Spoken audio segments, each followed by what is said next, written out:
Again, everyone. Cindy here again. And this time I want to, sorry, I just clicked on something here by accident. This time I want to talk about this last piece that is here under classwork.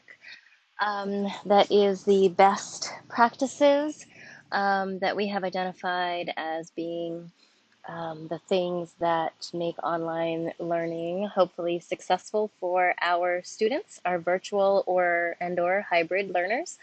Um, what we have put together here is we took the information that all of you shared in your professional book takeaway, all the information that we were able to gather so far, and we've put together a list, a synthesized list of the things that we feel are kind of the big ideas of best practices that can be found in successful online virtual learning environments.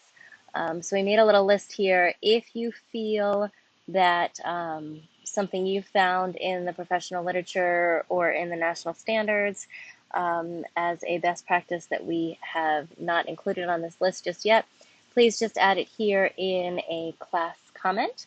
And then we are going to, after we have our list put together, we're going to put together some resources to add here for the technologies that will best align, or some resources and ideas and ways that we can use these best practices um, in our online school content delivery, instruction, all that stuff that we're going to be doing with our students this coming year.